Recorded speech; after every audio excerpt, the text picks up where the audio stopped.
grade 3 and 4. Here we go for a little reading and writing lesson this morning. So as I said earlier, make sure that you have your hardcover reading book, okay, for this portion. So if you'll grab your hardcover reading book, if you need to pause the video and go grab that, please do so. There was one selection that I wanted to read with you from this week's work, and that was on page 316. This was Earth Week, and Wednesday was the 50th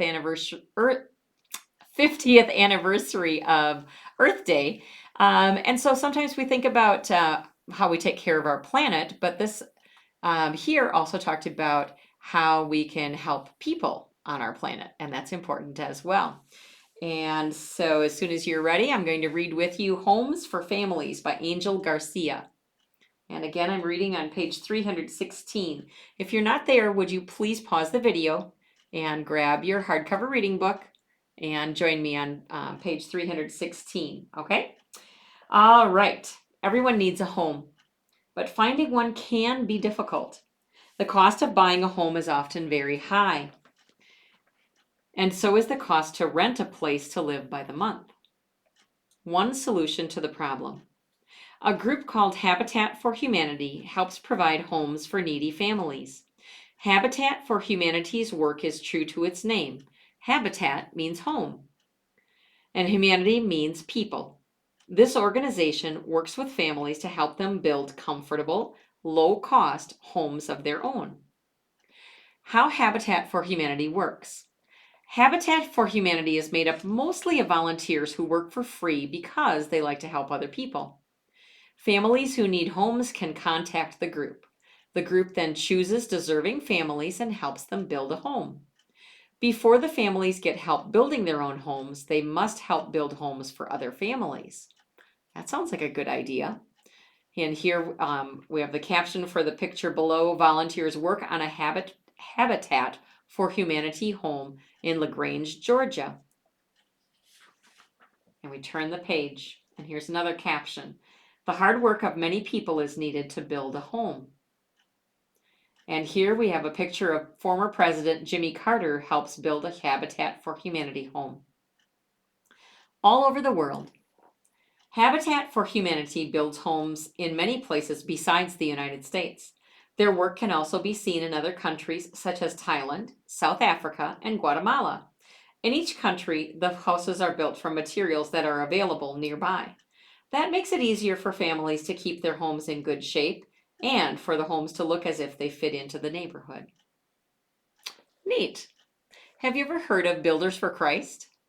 Builders for Christ is a WELS organization that helps people. Oftentimes, I'm not sure if they always build new homes necessarily, but I know they help, like if there's been a tornado or those types of things, they'll go down and help with building, or they oftentimes will help if a church is being built. If, let's say, a mission congregation wants to begin a new church, they'll go and help with that building, or maybe a church had a fire and they need to be rebuilt, they'll come and help with that. Maybe check that out. Go to the WELS website, www.wels.net, and check out Builders for Christ. See some of the things that they have been working on lately. All right, so a little bit of helping our fellow man. And now would you turn, please, to page 322 and 23. All right. I think it was in the second graders book. They were talking about elephants that painted, and here it was again in your book. Truly, this is real. Elephants who are artists and paint pictures, and their pictures sell. Isn't that amazing?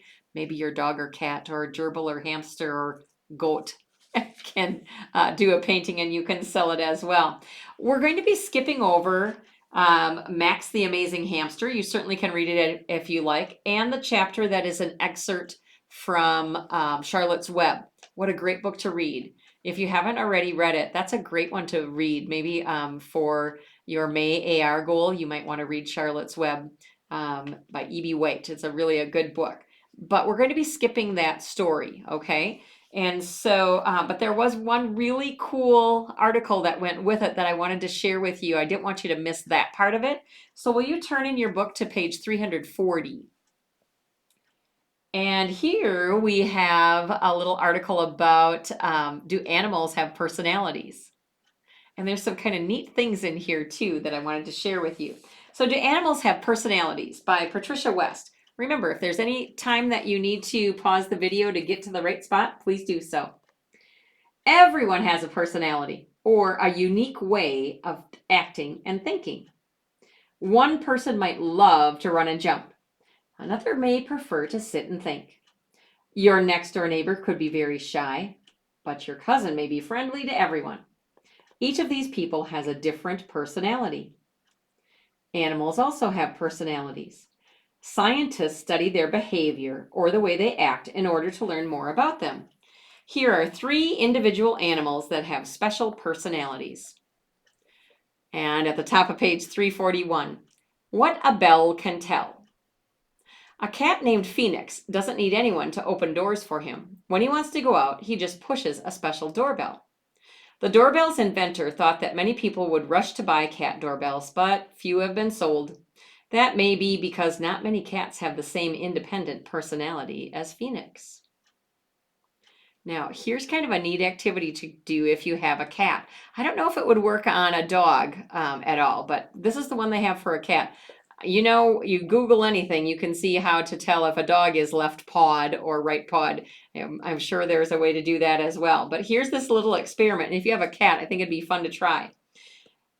Here's an experiment to find out something interesting about a cat. It will tell you whether a cat is right pawed or left pawed. Here's what you need: a hungry cat, a small empty plastic bottle with a narrow opening just big enough for the cat's paw, a little food that the cat likes, and a spoon. Is your cat right pawed or left pawed? What to do?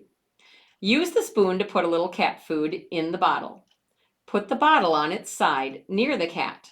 When the cat uses its paw to get the food, write down whether the cat uses its right or left paw. Repeat steps 1 through 3 several times. What do you think? 5? 7? Maybe 10? You decide. Count the number of times the cat uses its right paw and the number of times it uses its left paw during your experiment, and decide whether your cat is right pawed, left pawed, or both. That is funny.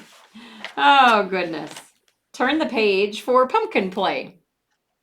Scientists at Seattle's Woodland Park Zoo gave carved pumpkins to their gorillas. They observed how their gorillas played with the pumpkins before eating them. A gorilla called Zuri grabbed as many pumpkins as he could. Another gorilla, Jamoke, spent a lot of time picking out the biggest pumpkin. Alafia looked for a pumpkin she could fit over her head. Congo chose a pumpkin with a face he liked best. Each gorilla showed his or her personality while making choices. Isn't that interesting? And then here is a brilliant bird brain on page 343. Most parrots can only repeat words their owners say, but one parrot named Alex is a talker and a good listener. When his owner holds up a tray with different objects, Alex can pick out the yellow object, the biggest object, or even the one under the square. Alex also has a good memory. If his owner asks Alex, what color is corn? Alex answers, yellow. He can do this even if there is no corn in sight to give him a hint. Interesting. All right. And if we turn just a couple pages here to page 346 and 347, and this is where we start your selection for this coming week. All right. And we talk about what does it mean to be a good citizen. Now, your story this week, I do want you to read the pledging allegiance part and becoming a citizen. And then your selection this week is one of those time for kids ones. So it is not on AR. You're going to read this article about an American hero flies again. All righty. So not that you have to read any of these today, but do start with page 348 and read through the selection. I think it goes to 353 maybe. Okay. Yep, 353. Okay. And that's something for you to look forward to reading next week. And I may have some other AR selections for you to read that go along with this as well. Alrighty. Hey, it kind of goes along with some of you that have chosen to do the space exploration for your junior park ranger. Cool. I never thought about that till just now. All right, so thanks for letting me share a few stories with you. And now I want to talk to you about your final paragraph. Yes, I said final. Your final paragraph for your reading response, okay? So you've gotten your opening paragraph done. You've done 3 paragraphs that talked about some of the ideas you had in your opening paragraph. And now your 5th one is your closing paragraph. If you haven't shown me your other 3 paragraphs in the middle, I need to see those before you start your closing paragraph, okay? So please make sure you send me copies of those so that I can take a look at them and give you my suggestions.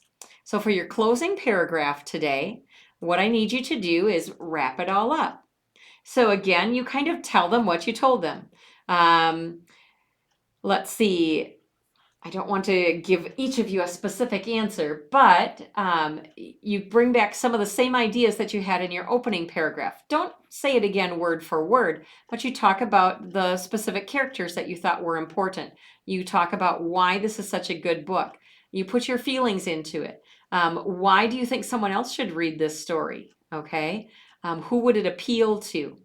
And then close it all up with the best sentence at the end is either encouraging someone else to read it or telling how much you loved the book and that you would love to read another one just like it, or so on and so forth. Okay, so your closing paragraph. Okay, think you got it. All right, and then guess what? We will be finished with our writing. Then we're just going to polish it up next week a little bit. That'll be great. One more video for you to watch, and that will be our one that goes along with Wisconsin history, but that will be in a little separate spot. See you soon.